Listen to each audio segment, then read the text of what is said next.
Professional lifestyle coaches with years of experience that are ready to help you live the life you want. Check this out. Get the job. The things that they're teaching are valuable skills that everybody should know. Get the girl. When a man knows who he is and can communicate well, there's nothing sexier. Live the lifestyle. I like the results, and they came quick. Welcome to the Art of Charm. It's showtime.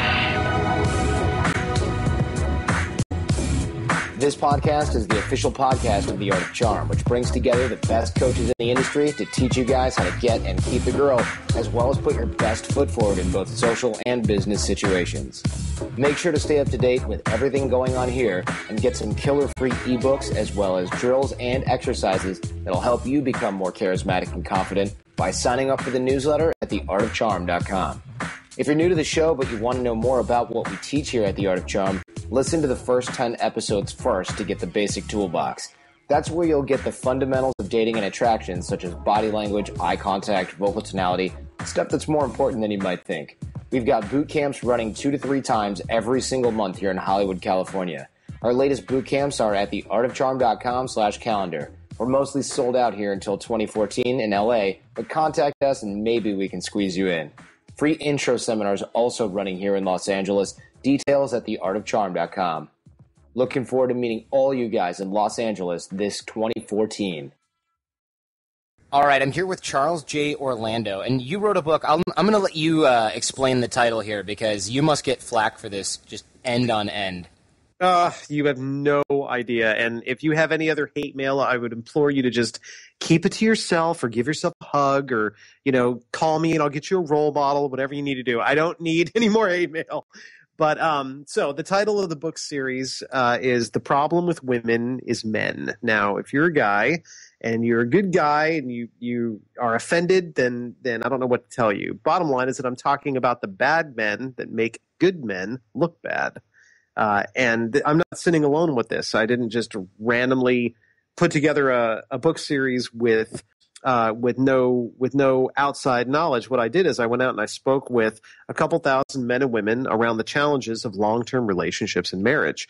And a lot of these things are driven by primal instincts that men have to sire children, perpetuate their bloodline, and they don't necessarily know what it takes to some men don't know what it takes to put together a successful long-term relationship because in many cases we're not built that way.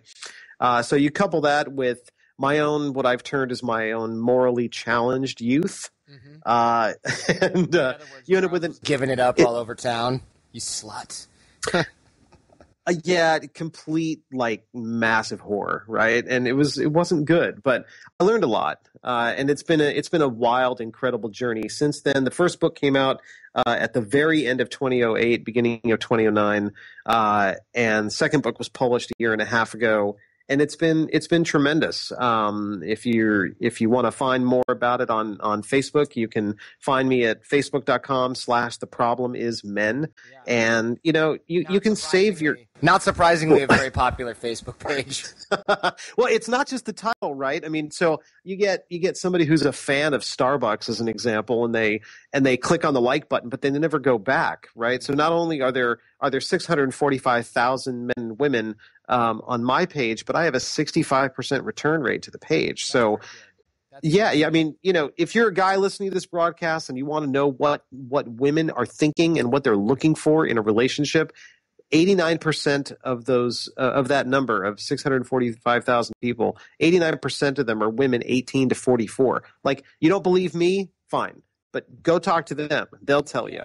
They'll tell you. Lie, right? Exactly. And exactly. Let me ask you this. You said you were a massive whore when you were younger. This is totally off topic, but does your wife know about that and how? I mean, she must know a little bit. How much do you discuss of that? Because I'll tell you, that's one area where I'm try to be a mature guy. I try to be grown up about things. I don't want to hear about that crap from my girlfriend ever. I hate it. There's a visceral gut reaction that I can't prevent. That's like some caveman lizard brain thing that just makes it is. Well, she does know a lot about all of that, and not necessarily detail, right? That is something that's driven primally in us, that nobody's supposed to touch our woman. Don't even think about it. But the truth is that whatever she was before led you to her. So. Or led her to you, I should say. So, if you have to ask a woman how many partners she's had in the past, that says much more about you than it does about her. Oh, yeah. And so, also, that's talk about something you never want to know. Do not ask about how many dudes your girl's been with. You can never unlearn that number. Well, no doubt. And, the thing that I've told women to do is to either don't answer the question or lie. Dude, lie. Honestly, I totally always advocate honesty, but fucking lie to me about that, please. Yeah, totally lie. Well, and the safe number for anybody who wants it is 8.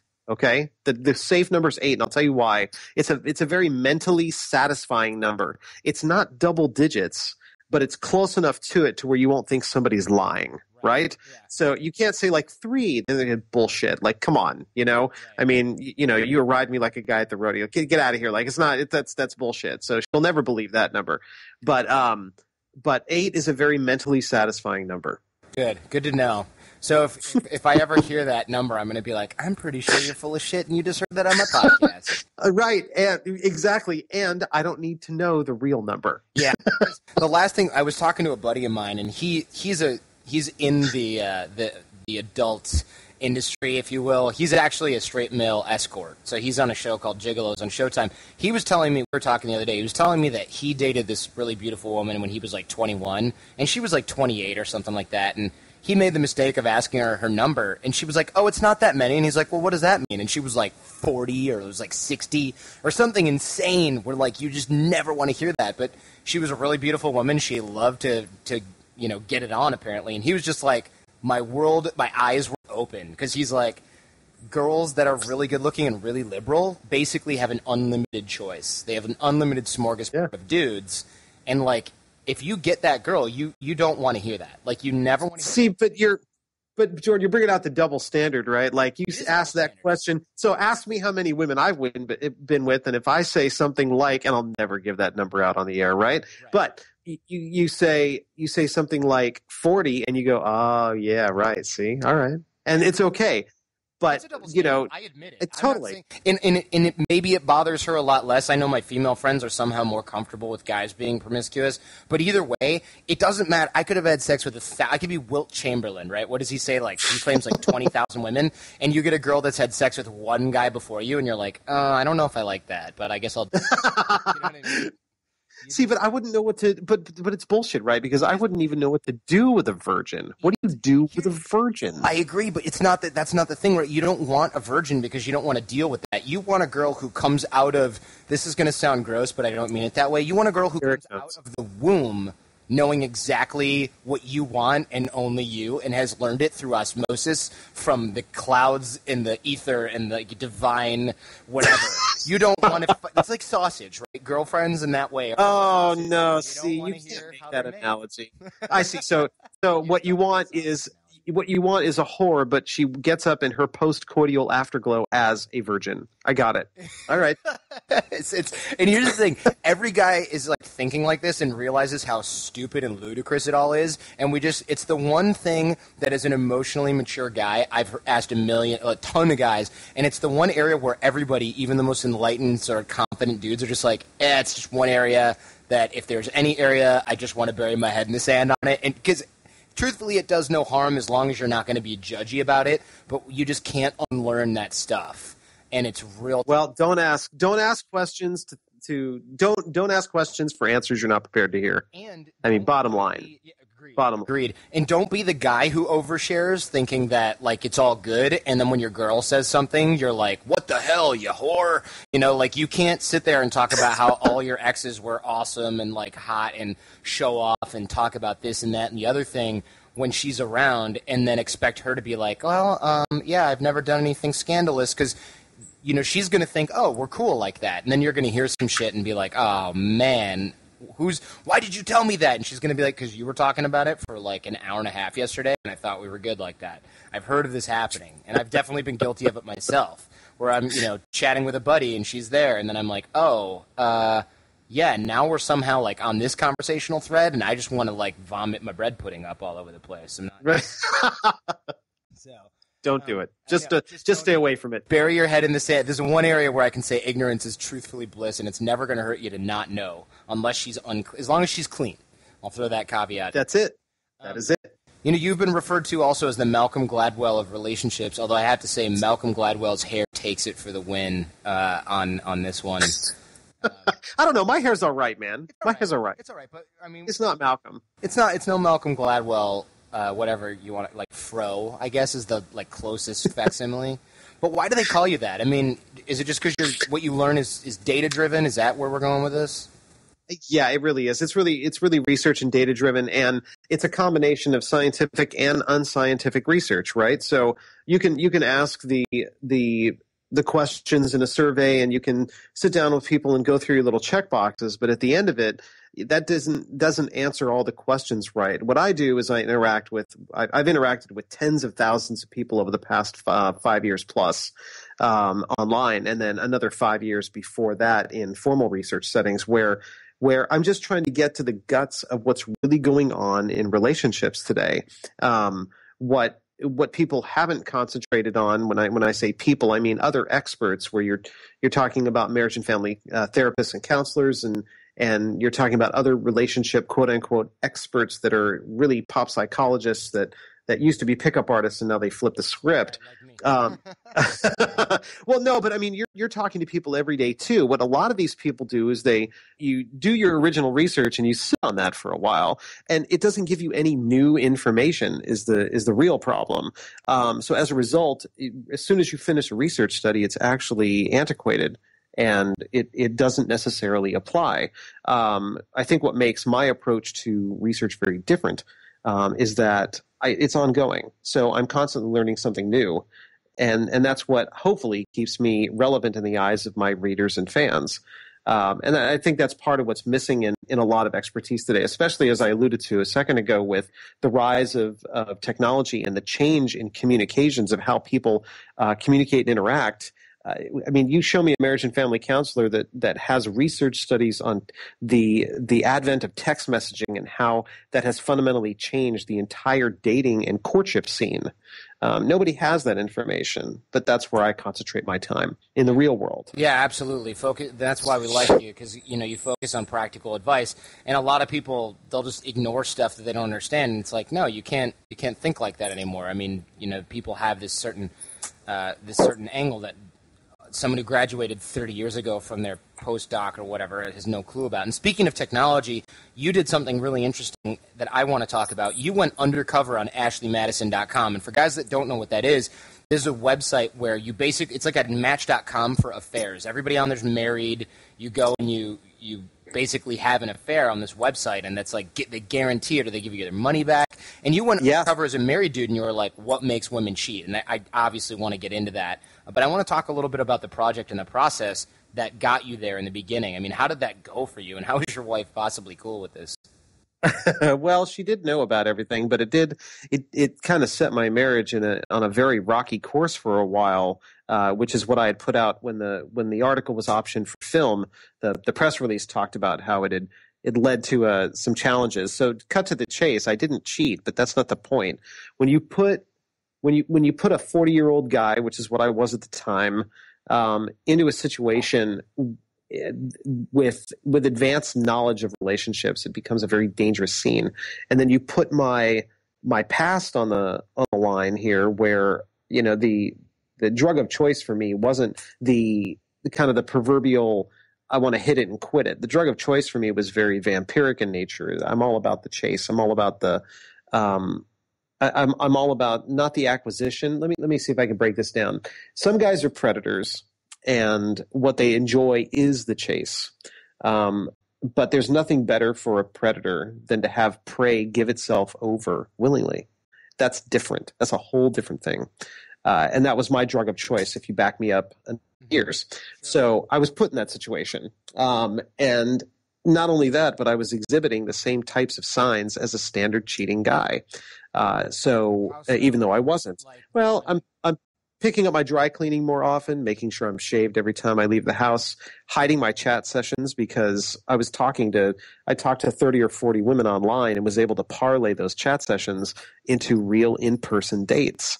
With the goal of which was to pretend cheat, but like talk about stuff your wife can't unsee, no matter what. Even though you're like, honey, this is for a project. Here's what's going on. She doesn't care about that. She doesn't care about that. Yeah. Well, and that's what screwed everything up. I mean, I came back from my first date, and you can read all about this if you Google "Why Women Cheat." Charles Gerlando, you'll find it. It made the homepage of MSN, and it got like 8.5 million views, and that's the one that was optioned. So, but it was I came back from my first date, and she was pissed. She was pissed, and we talked about it later on. Because I had just come back from a 4-star restaurant, and we had, I had done all this, and she said, for all the next day, she had said that, for all I care, you could have slept with her. What really pisses me off is, I mean, you got up yesterday morning, you shaved, you put on a very nice suit, and you went to a 4-star restaurant with a woman. When was the last time you took time out of your day to take me out for drinks, out for lunch like that? When was the last time? And you're like, and I'm snap. I got no. Well, and I'm the expert, right? I'm the pro, and right. talk about talk about right. shit. You're right. so up a creek right now. You're like, yeah. So what do I say? Well, yeah, exactly. Like all that shit just goes away. Yeah. So the only thing I could say was I'm sorry. Like I totally get it, and that was a real eye opener for me. Yeah. That's the baby moment right there. Baby girl, listen to me. I didn't realize you were watching the entire conversation, but yeah, that was it. That was definitely it. No, it was real ugly. It's different for this reason. That makes no sense. Wait a minute. No, I'm guilty as hell. Survival mode. Engage. Yeah. Well, the survival mode was like, I'm gonna get out of here real quick. I'll come back later. So we did end up talking things through, but that's not the point. But it was a fascinating kind of, the reason the study got started for me in the first place is that after talking to thousands of women online, there were some trends on why these women were dissatisfied in their relationships and being driven to cheat. Now, let's say something really quick. You can drive somebody to cheat, but ultimately the decision for infidelity is a single choice they make, and it has nothing to do with you and all to do with them. Before you cheat, you can absolutely leave a relationship if you are dissatisfied, or you can talk about the issues that are making you upset and dissatisfied with the relationship. But you don't have to stray and sell out your self-esteem, your integrity, your entire honor, and allow them their dignity as well. Like, just leave, okay? All right, so all that said, it's not, love is very messy, right? And it's not always that cut and dry. Oftentimes there are these gray areas that exist where people are getting their some needs met in a relationship, whether they're mental or financial or spiritual. I mean, there's a million reasons why they would want to stay in a broken, disconnected relationship, but some of their main core needs are not getting met. So they end up going externally instead of talking about it with their partner. But there's no excuse for that, right? There's no excuse for that. No, exactly. It's funny. I was talking with Jenny. I was talking with my girlfriend about, she had overheard this conversation with these two Chinese dudes that were talking in Mandarin, because they thought like, no one's going to understand this conversation. So they're talking about how they cheat on their wives and all this stuff. And, of course I played devil's advocate, and I was like, well, what if their wives emasculate them and like what if they withhold sex and all this stuff? And I'm like, that's still no excuse. But at the same time, we don't know the whole story. But it really was interesting because cheating is so complicated. I mean, they were talking about how they go through these extreme measures not to get caught, and they go to other countries, and they have girlfriends in other countries, and they're doing it with prostitutes not because they like them, but for discretionary purposes. And it reminded me, it was interesting because I was like, if all of the energy that these guys took was reinvested into their relationship, you could fix almost any problem. Right. No doubt. Well, and I have an article coming out, and I can give it to you once it comes out. I've spoke with a number of cheating husbands and got their real world confessions as to why they cheated. So I've got both sides of this coin. I'll give you that. Sex and ego is my current guess. At least 50% of the problem. Well, part of it is for sure. I mean, the most common reason why men cheat is diametrically opposite to why women cheat. I mean, men mostly cheat for either a stroke to their ego, no pun intended, or their just sexual curiosity, the ability to have sex, or let me rephrase, the opportunity to have sex without immediately getting caught. Whereas women largely, and this is speaking very generally, right? I mean, there are some men who are like, no, I cheated because I didn't have an emotional connection to my partner, which is the most common reason why women cheat. You know, this is the 80-20 rule, right? So we're talking about the center of the bell curve, not the edges. But most women cheat because they don't have a solid emotional connection to their partner.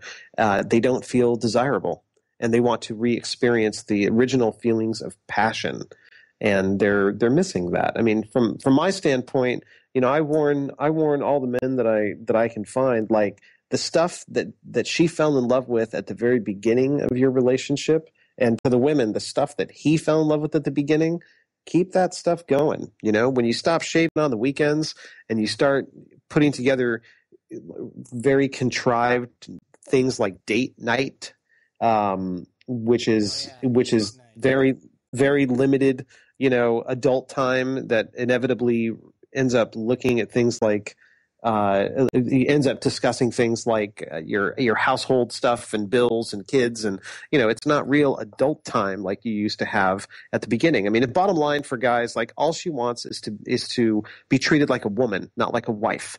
She wants to be treated as she's desirable, not like a mom. Right. You know, if she's a mom and your baby mama, she was your girlfriend, right?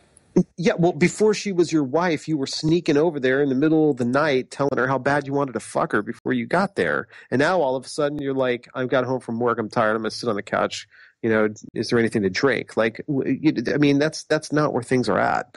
I realize that all relationships, especially long term, they enter a place of love changes. It doesn't enter a place that's bad. It's just things alter and they change, and that's normal. That's very normal, but to let passion fall by the wayside is not right. It's not right. Now, there's plenty of people who are thinking, like, you know, we're not monogamous creatures. Monogamy is not normal. Well, you know what? You're right. I mean, you boil us down to our DNA, and we as a species have one person, and that's to have one purpose, and that's to keep the species going. And monogamy actually stops that, right? We're supposed to, you know, have sex with as many people as possible. So here's the real deal. Like, if you're not ready to get married and you don't want to do it, guess what? Don't do it. Not a big deal. Not a big deal. Just be straight with what's going on. But if you take the plunge, then maintain your honor through the process and maintain your effort. And if things change through your relationship, you don't have to be a penguin. Just communicate what the deal is and talk to your partner. Right. You know, just talk. Hey, man, it's Jordan. You've been listening to the show for a while now, right? And you've probably thought about what it would be like to take our week-long boot camp. Maybe it sounds silly or weird or downright crazy. Or maybe you think you don't really need a structured program to become a better man. Either way, I get it. Taking charge of your life is a big deal. It doesn't feel easy, and it doesn't feel fun until you actually do it. And then, well, just listen to a few of our graduates. AJ and Jordan changed my life. I'm glad they did. Dude, I'm way happier now than I've ever been. I'm now engaged to the girl of my dreams, and I'm headed off to medical school in the fall. Those were all real quotes from some of the thousands of guys that we've helped transform. I want you to be one of those guys. And deep down, I think you know you are one of those guys. Because the way I see it, the Art of Charm is not about becoming the new you. It's about becoming the real you. And I know who he is. Do you? Come find out at theartofcharm.com. So can we put together almost like a 3-point, from what we've just discussed, a little 3-point magic formula for, you know, making sure that we don't get to a place where we wake up one day and we're thinking about how dead our relationship is and how we're thinking about stepping out and she might already be doing it. She might already be on Ashley Madison. Well, and I've heard, I don't know if it's the alligators in the sewer, right? But I have heard rumor about people reconnecting on accident with their spouse on Ashley Madison. Oh, that would be terrible. Yeah, it's I don't even know what to start with that, man. I mean, that's just, I don't even know. I don't even know what I would say. But that wasn't anything I was worried about, so that works. But so what's the secret of keeping it going? You know, it's getting back to basics is the reality. You know, men and women start so strong in their relationships. She always makes sure that her legs are shaved, and he always makes sure that he's got a press shirt on, right? And lo and behold, some time passes and people get really comfortable. And by comfortable, what I really mean is complacent. And they just accept what comes. And they go halfway. So you want your spouse not to stray. I can give you the tips, right? Like so effort is number one. Put in the same effort that you did at the very beginning of your relationship. The same effort across the board. And make sure that it stays that way, and do that. The second is passion. Keep passion alive. So you said date night at the beginning of this, and I mean that's just one of those things that I assume married people do, right? I've seen this before. I think date night's bullshit. It sounds lame. Well, for me, it's bullshit. I think it's important that couples spend alone time together, right?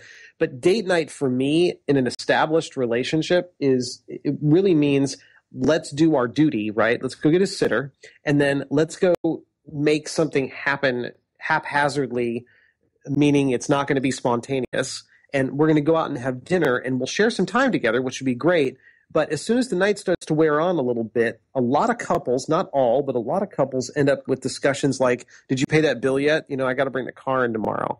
Like, this is not adult time. This is more cohabitation stuff, right? I'm a huge advocate of hotel sex. Huge advocate. Because you get away from everything that gets into your life. Like cell phones disappear, kids are with relatives or a trusted overnight babysitter, and you're out the door. And you know, it's a rough economy, right? So there's nothing wrong with a no-tell motel. They run like $50-$60 a night, and you can get away. And you can be the adults that you were at the beginning of your relationship, instead of concentrating on all the stuff in your life.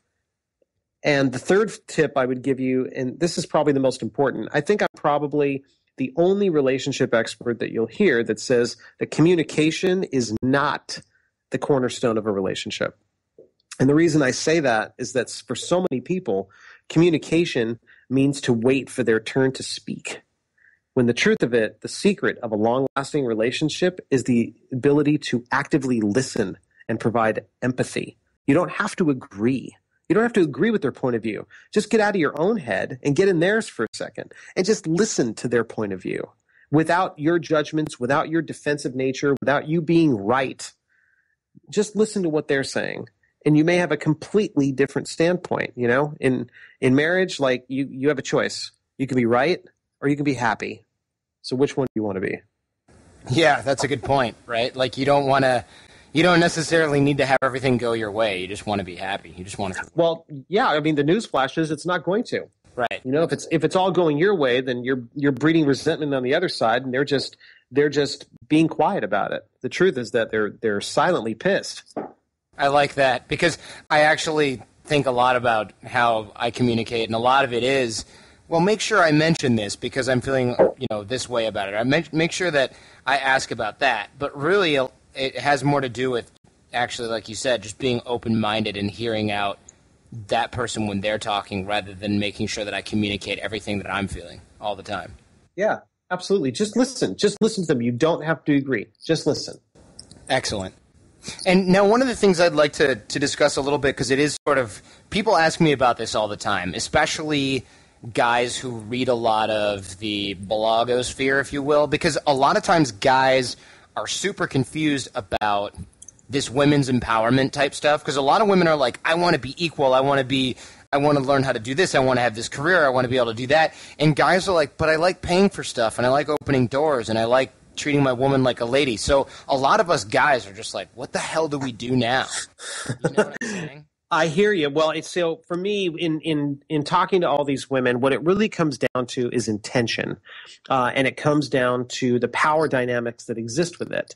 So, a woman, at the end of it, you're going to find. Let me back up.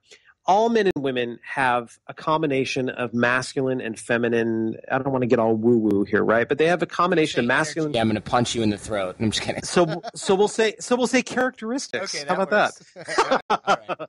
So, they everybody has that, right? And they do. And if people have a problem with that, then you can call it something more woo-woo, like lunar and solar, like whatever you want to call it, right? But at the end of it, we all have those traits. And if a woman is embracing more masculine qualities, she's going to end up chasing down that career, protect, provide. She's going to have more on that side of things. All that said, like at the end of the day, women want to be treated as women. And I'm speaking very generally, meaning that you're going to find some women who are so into the feminist movement that they want to be treated almost like a man. And I'm not talking about the extremes on either side. I'm just talking about the center of the bell curve. Women want to be treated like women. They want to, but it's shifted a little bit. They want to be empowered, and they want it to be made safe for whatever it is that they want to do. I mean, World War II, meaning career-wise or child-wise, World War II really fundamentally changed and altered the dynamics of modern-day relationships. Up to that point, women had their place, which was in the house. Men had their place, which was out of the house, largely. Again, very, very generally speaking for the majority. And then World War II came along and shifted everything around. And then at the end of the war, the men said, that was cute. Glad that you were engineers and architects and baseball players and everything else. Now go back to the kitchen. And that was the end of that. But because men haven't caught up with it all the way, women have now embraced their self-empowerment faster than men have been able to say, what does that mean for me as a man? Am I less of a man today because I'm not providing like I'm supposed to be? No, it doesn't. She needs you in the same ways and in different ways. Women want to just be themselves. And if that means that they want to chase down a career, they're looking for a guy to be secure enough to be her cheerleader when it's her time in the sun. And when it's yours, hopefully she's going to be there for you. Otherwise, she's too into herself, and then we have role reversal, and maybe that's a different show. Right. Because a lot of guys are feeling like they're going to be emasculated if they let it happen, and a lot of times women aren't even sure what the heck is going on either. Like, they're not sure what they should want. Right. Well, to that point, like, it's going to be different. It's highly individualized. Different women are going to want different things. Going Dutch on a first date is much more commonplace than it has been. But at the end of it, she's still going to want you to pull out her chair, right? And women need to get off their high horse with some of that too. And again, not all women, but a lot of women, like, I don't need him to open the door for me. I'm quite capable. Well, this isn't about capability. This is really about a guy just showing you that you matter. So there's nothing wrong with being treated like a lady. We all know that you're a woman. What's wrong with treating you like you matter? Sometimes that's what love's all about, right? So yeah. But that's what I was talking about, though. It depends on the intention and the dynamics. Some guys act like, don't worry your pretty little head, I'll pay this bill. Like, that shit's going nowhere, right? Right.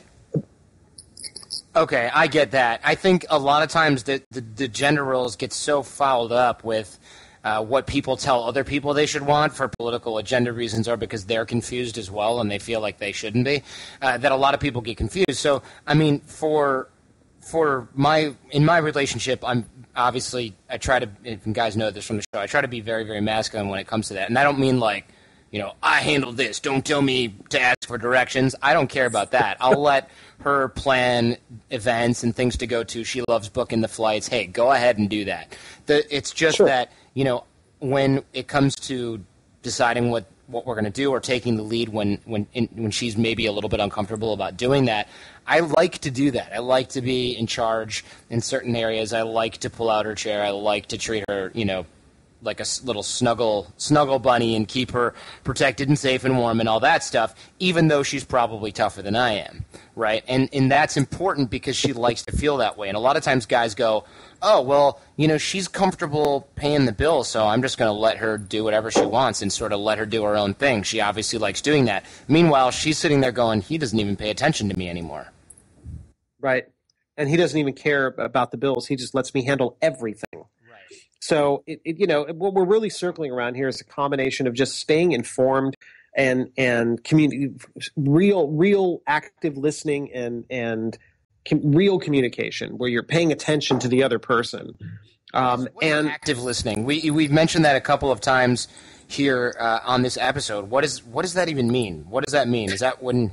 I mean, tell us, because we want to be able to do it right. Let's come away with some skills.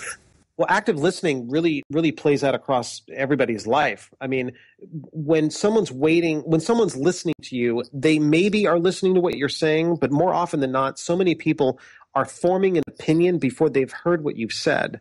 So they get ready to tell you what they're thinking before they've heard what you've said. So they're not actively listening to what you're saying. They're waiting for their turn. Right. And what I'm suggesting is don't do that. Don't wait for your turn to speak. Take in what they've said, and then let it swirl around your head for a while, and then come back with something that makes more sense instead of advocating your view. Wait until you understand theirs, so you can have a well-rounded response. Okay. And then you're in a discussion, right? That's a lot different than just waiting to say something.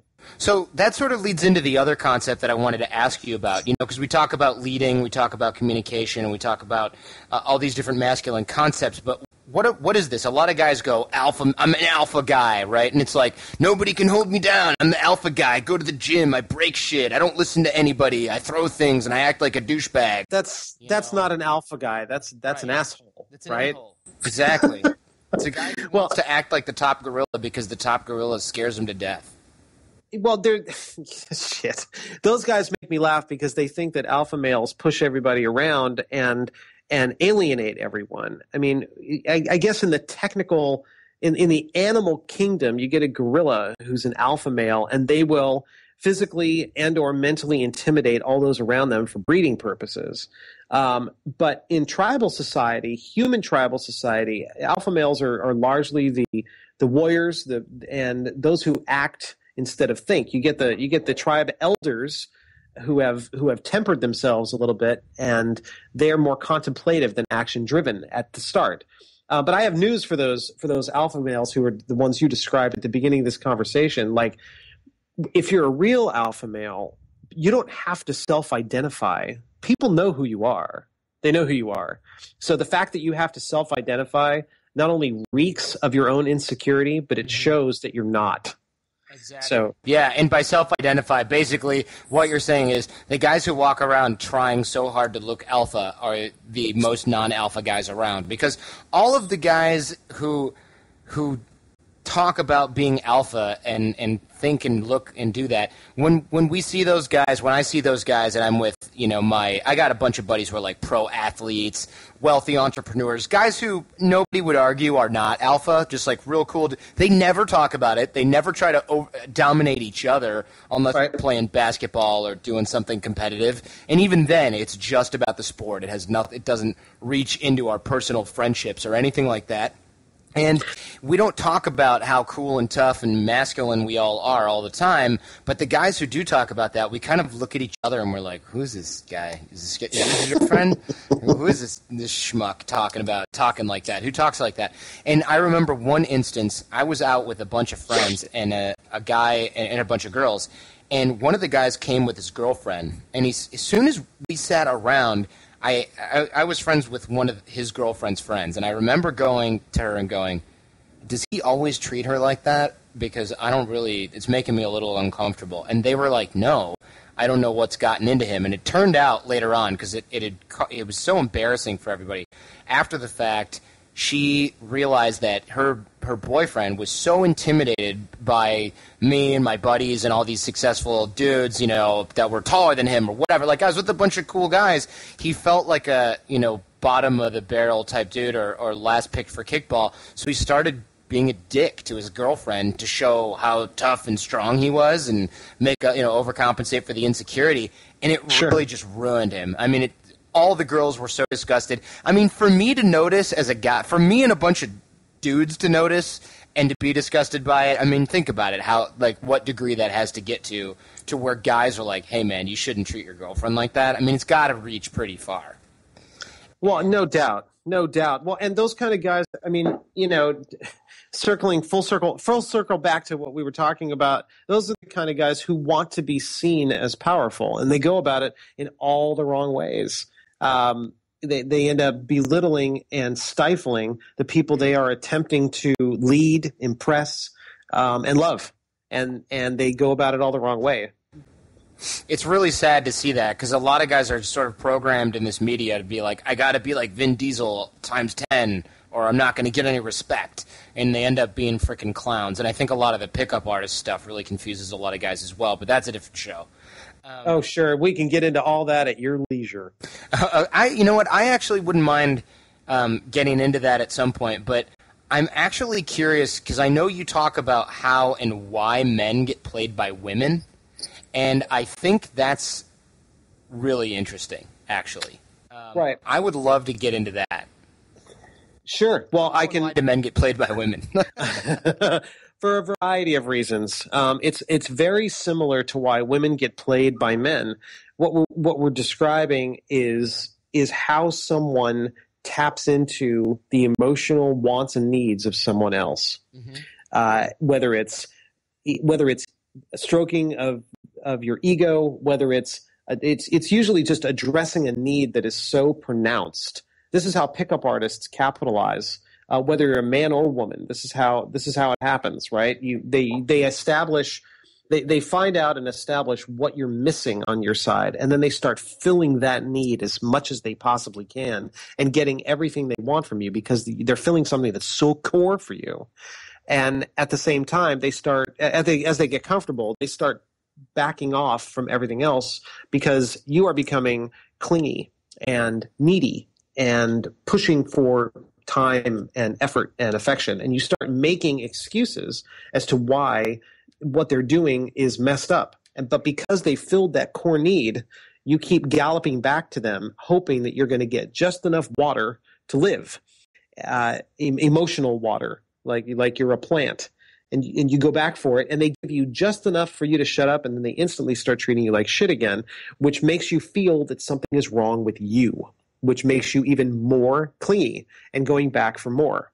When you finally give up and say, screw it, I'm out, this is over, that's when they instantly go back to the way they first were, and they treat you kindly, and the way you really want to, and the way you really want to get, and the way you really deserve, and the cycle starts over. Mm-hmm. As that cycle then finishes and people recognize the cycle and they get out of the relationship, their self-esteem has taken huge hits. And they end up meeting somebody who addresses that as a core need, and the cycle repeats. So how do men get played? The long story short with that explanation is that if she is capitalizing on a core need of his and she's filling it effectively, he's going to do whatever he wants, whatever she wants. And once that need stops being met, he's going to wonder, how do I get that need filled again? So it's very similar. So he becomes addicted to her. Yeah. In a lot of ways, that's usually how people get played, because they start making lots of excuses. If you're removed from the situation, you can see very clearly that how you're being treated isn't right. It's definitely the deal. And the need that can be filled can be anything. It can be emotional. It can be financial. It can be sexual. It can be physical. It can be anything. It just depends on what you've been wanting, what you've been lacking. You get a guy who went through a really, really crappy relationship in college, and a few years later he meets this incredible girl who is totally attentive to his needs, because that's what he really wants. He just wants somebody to, I don't know, we'll pick something weird. He wants he wants attention. He wants his back rubbed. Sure, I was going to say he wants his back rubbed, but yeah. So she does that all the time for him, and that's exactly what he's been waiting for since he was however old in his relationship.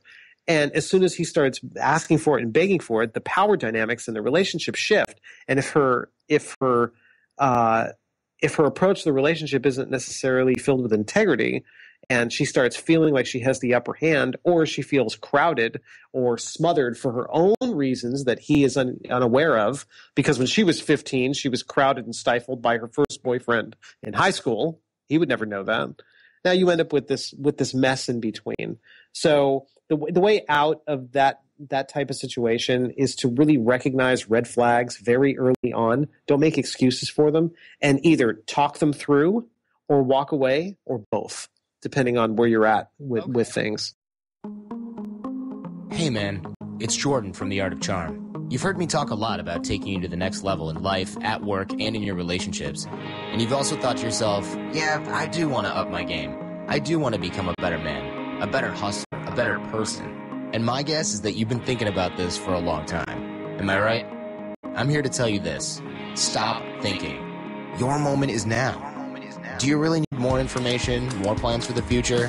Or do you want to become that guy today? Because the truth is this. You can be the guy who sits around and thinks about becoming better, or you can be the guy who decides that today is the day you're going to become awesome. I want that for you. Why? Because you are awesome. You just don't know it yet. Join me and thousands of guys who've taken action in their lives at theartofcharm.com. Theartofcharm.com.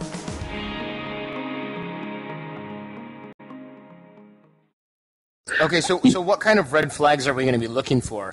You know, what happens when... Because I know, let me throw an example out there. If I've got a buddy who's rich, and he's, you know, oh man, you know, how do I get girls like this? And he buys a nice car, and he's always trying to impress women with his money, he's going to end up with a gold digger. And all of us, his buddies, you know, are like, hey, man, you know, this girl she won't hang out with you unless you're going to Mastro's for dinner. She won't go to the club with all of us unless you're getting bottle service and other cool people are going to be there. She doesn't want to go with just you. You know, she's always looking for the bigger, better deal. But he won't hear it. He won't see it because he's like, this is the hottest girl that I've ever been with. You know, we haven't really totally hooked up yet, but, you know, it's just been a matter of opportunity. And then, you know, he's buying her stuff. All of us were like, yo, dude, this is gold digger. What are you doing? But he won't hear it because his ego is getting stroked, and that's been so much for him. But if we find ourselves in that kind of situation, how the heck do we find out whether or not we're on the other end of that? Because I'm sitting there going, dude, Julian's dating a gold digger. What an idiot. And then meanwhile, everyone else is like, yeah, you should talk, dude. What are you thinking? You know, how do we know we're not sitting there with three fingers pointing back at us when we're looking at other people? Well, we all are. I mean, all of us are. The truth is that red flags don't just exist at the beginning of a relationship. Red flags exist throughout the relationship, and it's up to both people to pay attention to what's happening, because people don't ask permission to change. They just change. And their wants and needs and desires change over time because we're human beings and we're not set in stone. And whatever I wanted in grade school is not going to be the same as what I wanted in high school, isn't going to be the same when I've been married for 20 years. Like, it's not, people aren't set that way. So as people start to shift and change their mind, it's up to both parties to pay attention to what's happening in your relationship and identify whatever these zigs and zags are so that you can make some informed decisions and talk about what's facing you, both as individuals and as a couple. But so many people don't pay attention to those red flags, and they make excuses for them, thinking that it's just going to pass quickly. Before you know it, passing quickly has become a way of life. So, you know, it's not just a matter of he pulled up my chair on date 1, and now on date number 6 he stopped doing it. Well, clearly he's just trying to get laid. I'm out. It's not that simple. It's not that simple. Your rich friend in your example may start with someone who is very attentive and just loves him for who he is. But before you know it, she starts realizing that the yachts on Sunday are a lot of fun, and that's what she really wants. He has to be paying attention to that. Maybe that happens 3 years down the road, and things change. So, you know, the real gold standard is that everybody has to remember that people change and reveal themselves slowly over time. And you have to pay attention to who they're growing into and also who you are growing into. You know, that's interesting. I think a lot of times we let our egos drive us, and we talk about this a lot on the show as well. Our egos will drive us constantly, and they'll drive us crazy, and they'll drive us to bad decisions. We definitely need to pay attention to ourselves and, of course, in the previous example, our friends, and think that, you know, realize that people often have your best interests in mind. But I think a lot of times we don't realize, hey, my wife is really – and that's why you hear a lot of bitterness from divorced guys, because a lot of times those relationships become so unhealthy that it looks like she'd planned it all along, right? But really it's highly unlikely that was the case, right? Right. No doubt. It's highly – well, It's highly unlikely for either of them. I mean, somewhere in the middle between story A and story B is the truth. So, it goes back. I can't stress it enough. Like, people reveal who they are over time. And for the guy who thinks that he's got his girl nailed and knows exactly who she is, or for the woman who thinks that she's got her guy dialed in, like, guess what? You don't. Because the minute you think that, they've already started changing and finding something else. Not necessarily changing in a bad way. Just moving in a different direction in their life. We all are. We're all traveling along a path. You talk about some practical exercises.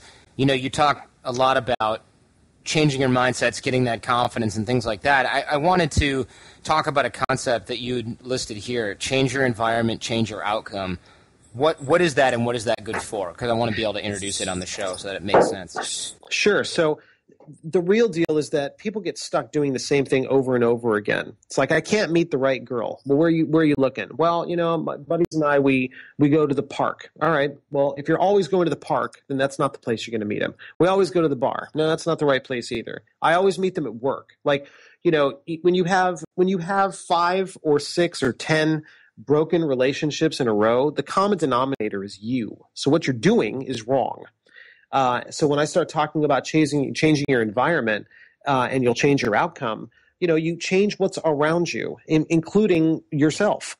Move yourself to a different physical location, mental location, and do something different with your life. A lot of men ask me, a lot of women ask me, where can I meet the right person for me? And my response is very, very similar. It's go take a class. That's the best advice I can give anybody who's listening to this show. And I'll tell you why, for a couple of reasons. And I'll tell you the specific class that I recommend in a second. But someone who's going to a class is a combination of good things. They are looking for new knowledge. So they are on a quest for growth. Okay, that's the first thing. Second thing is that they're looking to learn something new, which means they are trying to complete themselves. And the best, which is of course impossible, but that's not the point. They're trying to do something better with themselves. So they are growing. And the best class I can recommend is a cooking class. And the reason is they usually team up people with cooking classes. You end up, that's right. So you automatically start seeing how dynamics are going to play out. Is this person super controlling? Are they bitching at you for stuff? Do they have patience? Like, there's all this stuff that exists and in a cooking class. So it's very cool to take a class. That's where I end up coming out. I like it. I always recommend classes when guys break up with something, learn a new skill, because not only does it introduce you to other people, but there's just something inherently confidence building about learning a new skill, because you start to trust yourself again. You start to see your own value again in a different way, and you're building upon the value that you had before. So even my last breakup, I decided to learn Mandarin Chinese, and I was like, hell, if I can do this, right? You start to realize that your value's there, and after a lot of different breakups and a lot of different relationships, you start to become really capable of a lot of things. I mean, I know some guys that if they learned a skill every time they broke up with somebody, there'd be nothing they couldn't do. No doubt. No doubt. You learn a new skill, and all of a sudden everything around you changes. And I tell you what, like, some people say I'll do that tomorrow, or I'll do that later. That's tomorrow or someday. That is just code for never. So it doesn't matter that you have to lose a few pounds. You don't have to wait until you work out and get a 6-pack. It doesn't matter if you have to get that right job or that raise. Those things, life doesn't wait for you to do those things. Life swirls around you. And moves on whether you're participating in it or not. So the time is today. The time is about 10 minutes ago. And where are you? What are you doing? Now, one of the things I also recommend to a lot of guys, we always talk about high risk, high reward, and a lot of guys are very risk averse. And I won't name any particular types of people here, but we get a lot of clients at The Art of Charm who are they're really into risk. A lot of Navy SEALs, entrepreneurs, we get a lot of those guys and they do really well. We also get guys that come through that are very, very risk averse. The guys that want to think of every possible outcome has to go through their head, and they have to have a contingency plan for everything. And a lot of times, those guys are awesome engineers. They make the coolest products. They make these badass computer programs, and they make terrible partners in a relationship because if they ever get in one, because they can't possibly. They're so trapped in their own head. They don't know how to take the leap. They don't know how to take any kind of risk. So if we're one of those guys who's thinking of every possible thing we could possibly say in a given situation, and until we come up with that, we won't even go up and say hi. How do we learn to take risk as men? Because I think that's one of those inherently masculine traits that nowadays has just gotten so lost, and people don't value it anymore. It's like now if you take risk, you're some kind of maniac. Well, then I am all screwed up because I'm all about risk. But so there's a couple things, right? What we're talking about with risk, it's not necessarily an outward push to do something. What we're really saying is it's okay that, and so here's the psychological piece of it, right? But it's okay that I'm going to put myself out there and be vulnerable for whatever happens. That's what we're saying. Whenever you take risk, you're allowing failure to come in. And people without a high sense of self-worth end up being defined by what's happening externally instead of deciding what they're worth internally, which means that when they put themselves out and they end up in a vulnerable state, they're allowing the world to decide whether they are still worthy of whatever it is that they're out there for. And that's the intelligent conversation that has to happen in your head. The external world doesn't define your worth. You define your worth. The external world also doesn't validate your worth. You validate it yourself. You can then go out and then the world will then decide if what you feel you're worth matches up with what you're chasing down. So if I'm not married and I give Alyssa Milano a call, and I try to meet her, right, that may not match up with whatever's happening on her side of the fence, but it doesn't define me as a man. It just means, and it doesn't mean that she was out of my league. That is the most bullshit statement ever. You swing for the fences, and there's no such thing as failure. If in my book, there's no such thing. Failure only allows you to learn one thing, gain one thing, and that's experience. Without failure, you don't have enough. You don't have enough behind you to know what to do and what not to do, which is just as valuable. So if you're one of those guys that has to think through every possible scenario, you're going to end up being lost in place, frozen by analysis. And you will experience nothing. You will experience nothing except your own doubt. When you boil human beings down, there are two emotions.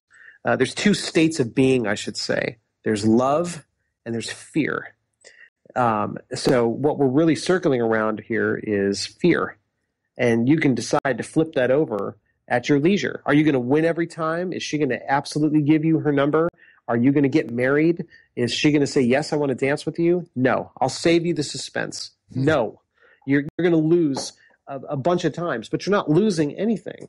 What you decide is that you want to meet somebody. So you say hello. And those are the genuine types of introductions and interactions that really smack of sincerity, which is what women respond to. And you change yourself, and you'll change how that works. So, in conclusion, taking small risk leads to bigger risk, which really translates to allowing yourself to be vulnerable a little bit, leads to you having the confidence to not worry about what the world needs to say. Excellent. Thanks so much. And where can guys find more of your stuff? Where can guys buy your crap? Well, I warn/tell every man I come up with, so do I have 2 books for sale? Sure. But you want to know what women are thinking on a day-to-day basis? Head over to my Facebook page. So you'll find me at facebook.com/theproblem-is-men. And there are 640,000 people there, 89% of which are women 18 to 44, who are telling you exactly what they like and exactly what they don't like. I also have a ton of detailed articles. You'll find me on yourtango.com and Women's Day and Glamour and Self and Men's Health. And, a lot of those are reprinted, or you can find them on my blog, which is at theproblem.ismen.com. And my books are available at bookstores and Amazon. And, you'll find all that on my website as well, I suppose. Excellent. Thanks so much, Charles. Totally my pleasure. Perhaps play a little game called Just a Tip. Just for a second, just to see how it feels. Back with the guys from unscruff.com. Answer me this. Is it ever okay to wear a Canadian tuxedo? First, let's tell Canadians that are listening what a Canadian tuxedo is, and then answer the question whether or not it's okay to wear. All right, listen up, Canadians. Pretty much you wear, denim on denim, which personally I don't really like, but if you're going to wear a chambray shirt, you want to pair it with khaki or slacks. I love how they came up with chambray because they didn't want to say denim top, denim bottom like Chuck Norris. Well, there's always denim jackets too, though. So chambray is a little different. It's kind of like a lighter denim material, so it's going to be a little more breathing. All right.